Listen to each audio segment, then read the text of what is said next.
You've been walking the same road for miles and miles. If you've been hearing the same old voice tell the same old lies. If you're trying to fill the same old holes inside, there's a better life. There's a better life. If you've got pain, he's a pain taker. If you feel lost, he's a way maker. If you need freedom or saving, he's a prison shaking savior. Got chains, he's a chain breaker.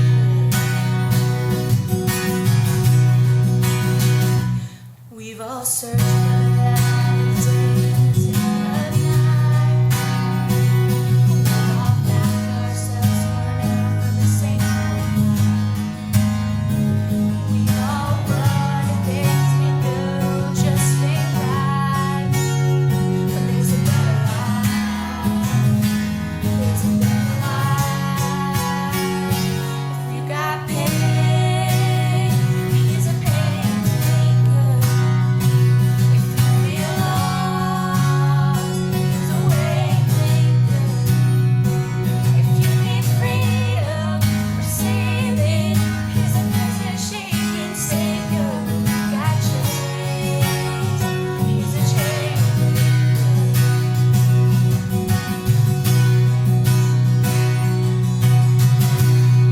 you believe it, if you receive it, if you can feel it, somebody testify. If you believe it, if you receive it, if you can feel it, somebody testify. If you believe it, if you receive it, if you can feel it, somebody testify. He's a pain taker. If you feel lost, he's a way maker. If you need freedom or saving, he's a prison shaking savior. Got chains, he's a chain breaker. If you need freedom or saving, he's a prison shaking savior. Got chains, he's a chain breaker.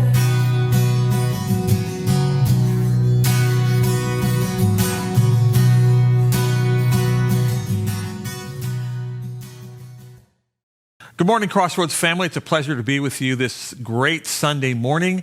We are on the last Sunday of our The Gospel And series, where we have been walking through the gospel and looking at its effect on us. We've looked at the gospel and separation and how we drift, but God draws us back to him. We've looked at the gospel and redemption and how we love. But the reason we love is because God loved us first. We've also looked at the gospel and revelation. When we seek God, God reveals himself, and he's already revealed himself through the person of Jesus Christ. And last week, we looked at the gospel and restoration. We fail. What happens when our faith fails? Well, what happens is God comes back for us and he restores us. And so all of these things are great because we see God walking us through what it is like to be in relationship with him. And through all of this, the gospel stands as a means for a deeper love, a greater grace, and a means of everlasting peace. And so that's wonderful and it's encouraging, but we don't stop there. You see, the gospel allows us to live out the great commandment which says we shall love the Lord our God with all our heart, soul, and mind. But the gospel also provides us a way to live out the second part of that commandment, which is to love our neighbors as ourselves. Now, the problem is, even though the gospel is more than powerful enough to allow us to live that out, it's still a problem for us. We are perfectly willing to declare our supreme love for God in everything that the Bible espouses, that talks about. especially loving ourselves. But loving ourselves, loving our neighbors to the level that we love ourselves, that's a problem. And if you don't believe me, look at what's been happening the last couple of months. We have a sinister sickness that's proven deadly to all age groups and all people groups. It manifests itself in different ways, openly displaying symptoms in some people while silently being transmitted person to person through others. Officials, politicians, you name it, those in the know, they have tried to stem the spread of it. But seemingly it has defied containment and pops up in the most unlikely of places. When we thought it was limited to the elderly, it showed up in our young people. And get this, even though we have felt its effects heavily in the last couple of months, it has existed in this country for well over 200 years. Yes, that's right. I'm not talking about coronavirus. I'm talking about racism. And before we go on, can I answer a couple of questions that you may be asking with kind of a yes, yes, no, no, no, yes, yes. Yes, racism exists. Yes, it exists in 2020. No, it's not an invention of the media. No, it's not someone else's problem. And no, it won't go away if we stop talking about it. But yes, there is something that we can do about it. And yes, because there's something that we can do about it, specifically, God expects us to do something. And so we ask the question, what can we do about racism? What does Scripture say about racism? Now, I don't have a lot of time, so I'm going to invite your attention to two different passages, one in the New Testament and one in the Old. I'm going to invite your attention to the book of James. Now, James is a practical book. It's sometimes referred to as the Proverbs of the New Testament because James was a practical person, practical, no-nonsense guy. He was the half-brother of Jesus. He was the leader of the Jerusalem church. But more importantly, this book of James is not about ideas or abstracts. It's about cold, hard facts. And he starts in chapter 1, verse 19, he says this. He says, "Understand, my beloved brothers and sisters, let everyone be quick to hear, slow to speak, and slow to anger." What do we do? Well, the first thing that we do is we have to measure our reaction. We have to measure our reaction. And James describes this in three, I'm not going to say simple, but I'm going to say easy to understand concepts. Number one, we have to be quick to hear, quick to listen. Look at it this way. Let listening be your conduit for receiving the truth.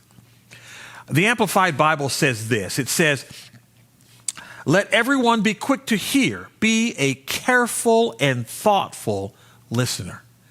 When we're talking about this issue of racism, and racism in itself is a sin, and sin can only be overcome by a restored heart, a repentant heart, a heart that has been imbued with the righteousness of God. And so I'm not offering a quick and easy fix, but understand this. What James is talking about here is how we should approach all conflicts, how we should approach all problems that we seemingly don't have an answer for. We have to measure our reaction. And the first thing is we've got to be quick to listen.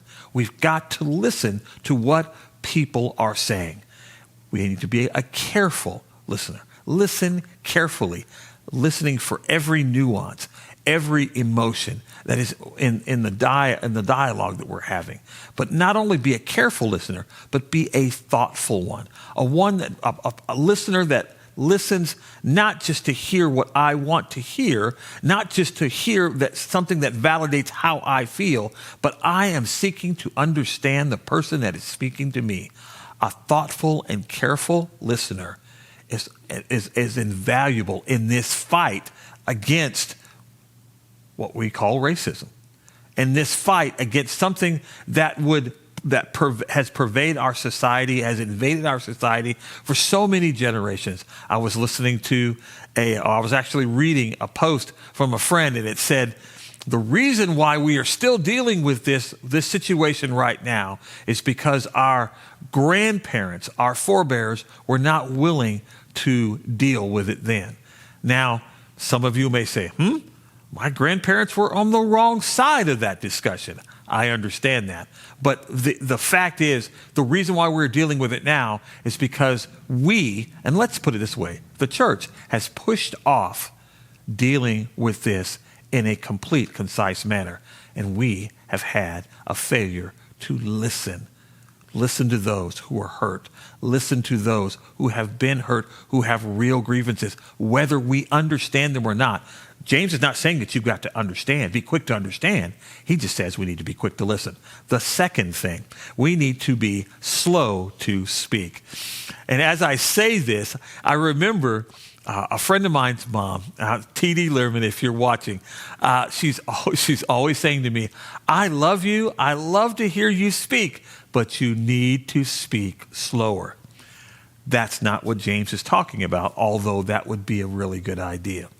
We need to be slow to speak and not letting our rush to judgment and rush to get out what we want to say prevent us from getting the truth. I'll put it this way. Don't let your ability to gab prevent you from getting the truth. We need to be slow to speak. Slow meaning delay our response. Delay our response. And we don't need to jump into the conversation. Oh, yes, I understand. I completely understand. And I want you to know that I love you. The conversation many times is not about whether or not we feel loved, but whether or not we feel valued or we see other people feeling valued. I'm going to tell you this. I'm surrounded by a great many people who I know love my family, care for my family. I am not talking about this because I feel unloved. I am talking about this because I see a group of people, black, brown, who are not being treated in a manner that is humane. That is what God requires of us. And so when you hear people come to you, you need to be slow. You need to delay your response. And then when you respond, it needs to be that of, and I'll go back to the amplified version, it needs to be that of a speaker of carefully chosen words. We need to deliberately choose our wording. I know sometimes you don't know what to say, and that's a good thing. Job's friends, when they came to him after he had lost his house, his land, his children, everything he owned, even his health, they came to him and they sat with him for quite a bit of time. Sat silently. Sometimes we don't know what to say, and that's a good thing not to say anything at all. To think, to feel, to deliberately put things together so that when we do speak, it can be, as the proverb says, like apples of gold in a picture of silver, this perfectly painted portrait of words. I know. Sometimes we just don't know what to say. And sometimes it's just best that we stay quiet. We need to be quick to hear. We need to be slow to speak. And then, here's the tough one. We need to be slow to anger. Do not let your anger prevent you from accepting the truth. Many times when we use the R word, racism, people get angry. Why do they get angry? We get angry because we get defensive. Because somehow the mention of the word racism, for some people, they have been accused of it, and they feel like they've been unjustly accused. Others, when the word racism is mentioned, they feel like people will not believe them. And so there is an anger that wells up. There's an anger that wells up inside of people who we want to react immediately and say, that's not me. I didn't do that. I didn't do that to your parents. I didn't do that to your grandparents. That's not the problem. The problem is what is going on now and how we treat people now. Racism exists. We're not saying that it is purely the fault of one individual group of people, but we all have to acknowledge that it exists. And we're not going to get there by, number one, ignoring it. Being slow to anger doesn't mean that you've ignored the problem. Slow doesn't mean ignorant. Doesn't mean that we just pretend it's not there. Slow to anger also doesn't mean that your anger is not absent. Ladies and gentlemen, we need to be upset, righteously indignant. We need to be angry about the situations that were currently going on in our country, in our cities, in our communities. It's wrong. If you don't hear anything else that I'm saying right now, it's flat out wrong. We need to be angry about those things in an appropriate manner. So slow doesn't mean absent. Slow doesn't mean ignore. Slow means that we are not letting our anger prevent us from hearing the truth. Why? Because here's the thing. As we said this before, when we read the scripture, the anger of man doesn't produce the righteousness of God. The resentful, deep-seated anger of man does not produce the righteousness of God. And that righteousness, it's a standard of behavior that God requires from us. So we need to measure our reaction, but we also need to mandate direct action. What is God requiring of us? It says right here that anger is not going to produce that. So what produces it? How do we know? What do we know? How do we know what to do? Well, we go from James to Micah. Micah chapter 6, verse 8. It says this: He has told you, O man, what is good.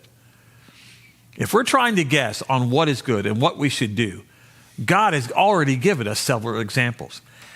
He's told you, O man, what is good and what the Lord requires of us. So not only do we know what is good, but we know what God expects us to do. These three things: to be just, to love compassion, and to walk humbly before God. Let me read it again. God expects us to be just, to love kindness or compassion, and to walk humbly with him. We need to do justice. We need to do something. Not just something, the right thing. The right thing is not standing around.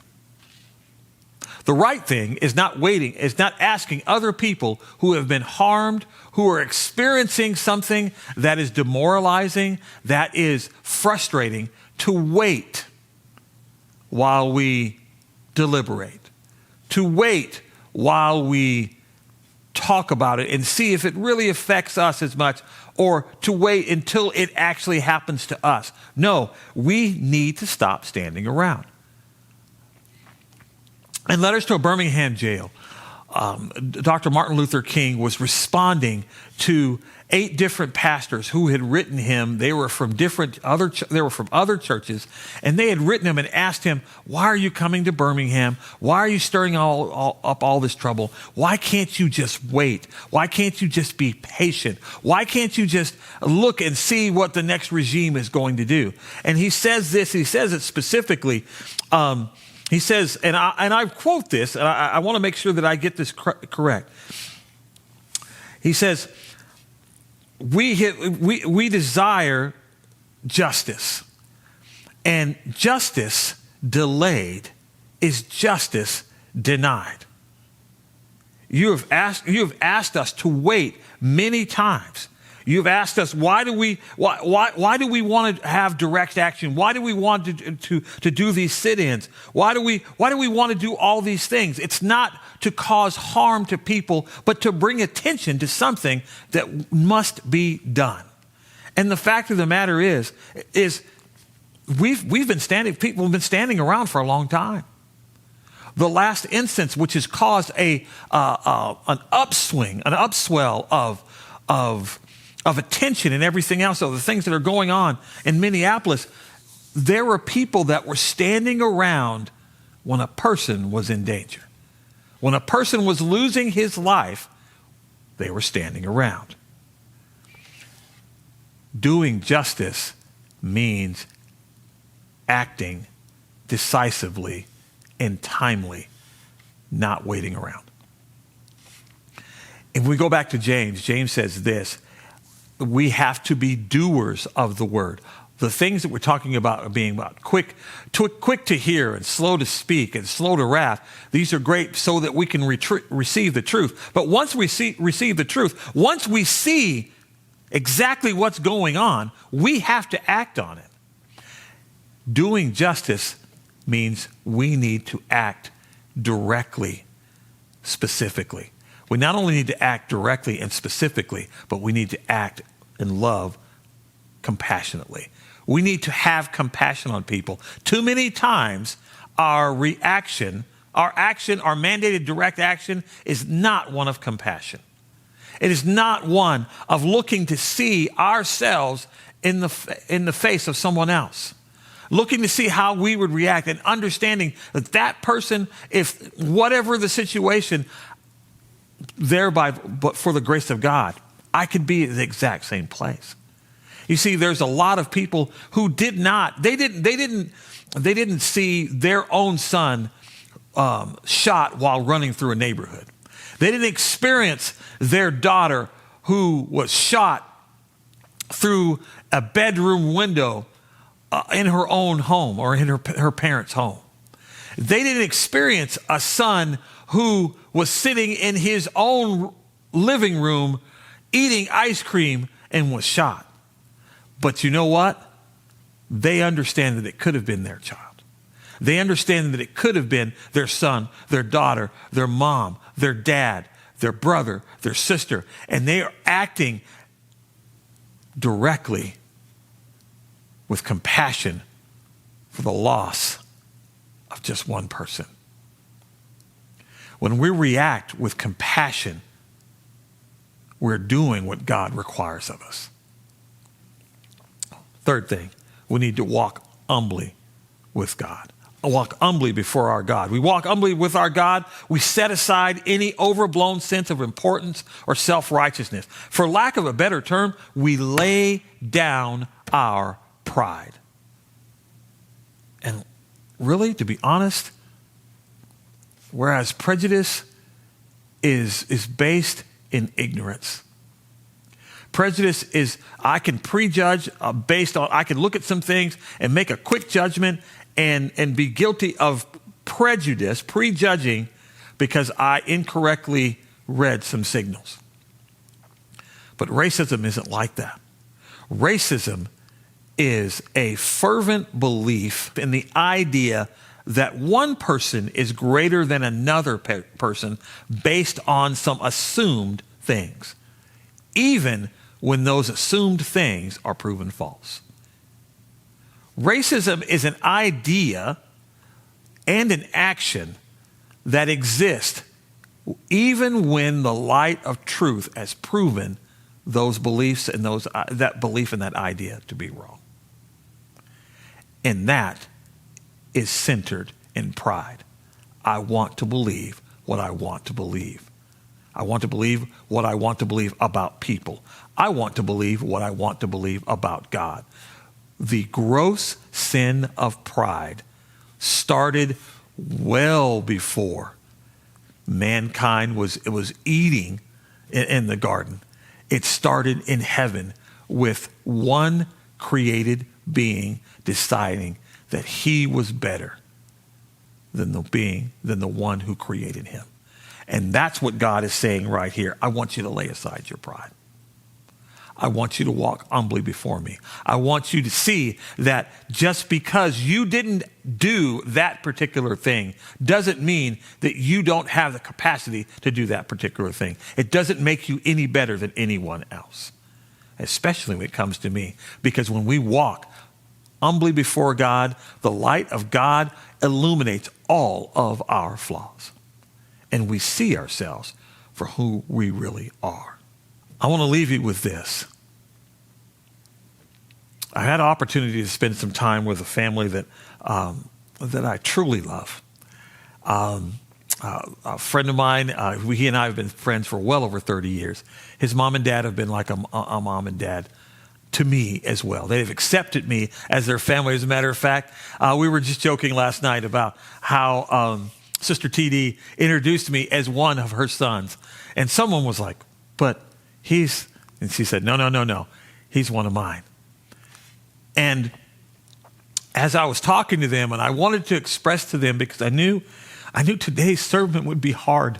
I knew today's sermon would be hard because I would have to say stuff that I don't like to say, but it's time for us to call it what it is. Racism is ugly and a disparaging thing.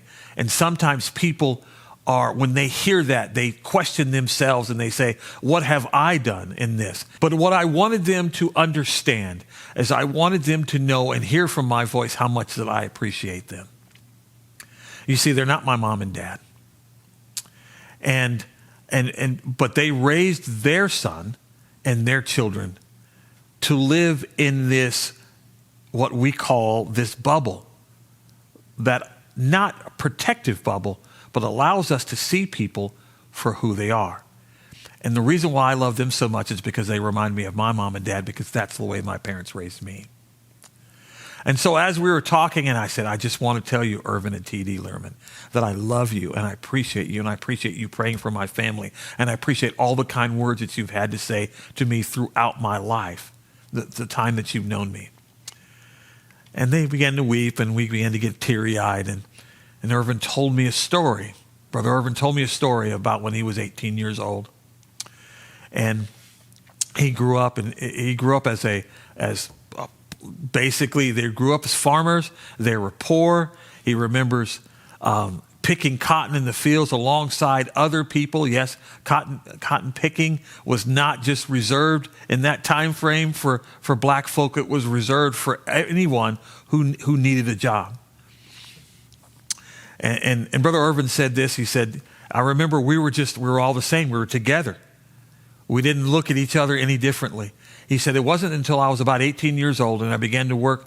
We're unloading boxcars, and I had two guys that were working with me, and it was lunchtime. I said, hey, you guys want to go to lunch? And one guy said, no. They both kind of looked at him strange. One of them said, no, I'll pass. The other guy says, are you sure? And Brother Irvin said, yes. And so they went to lunch, and they drove up, and Brother Irvin said, I would like two cheeseburgers, 2 fries, and 2 Cokes. And the lady that was serving them looked at him and said, sure. And then looked over at the passenger who was with him, who was not white. He was a black man. And she said, no. And Irvin looked taken aback, and he said, I would like 2 cheeseburgers, 2 fries, and 2 Cokes. And she said, no, I can't do that. And he said, are you going to refuse to serve me? Are you going to refuse my order? And sure enough, if any of you know Brother Irvin Lehrman, he got his 2 cheeseburgers, his 2 fries, and his 2 Cokes. And they ate together, and then they went back. As soon as they got back, the one man that was with Brother Irvin got out of the car and went and told his friend. And they both came back, and they said, we have never seen anyone who would stand up to that. Who would never experience a white person who would stand up for a black person. And they were so grateful. And as Brother Irvin was telling this story, he began to tear up, and he said, you know what? I had never experienced racism until that point. And even though I wasn't the recipient of it, I just couldn't stand around and do nothing. God requires of us to do the right thing, to do justice, to look for opportunities to extend justice to other people, Look and be compassionate. Also, God asks us, don't brag about it. Don't come brag to me about what you did. Walk humbly before me. Put away your pride.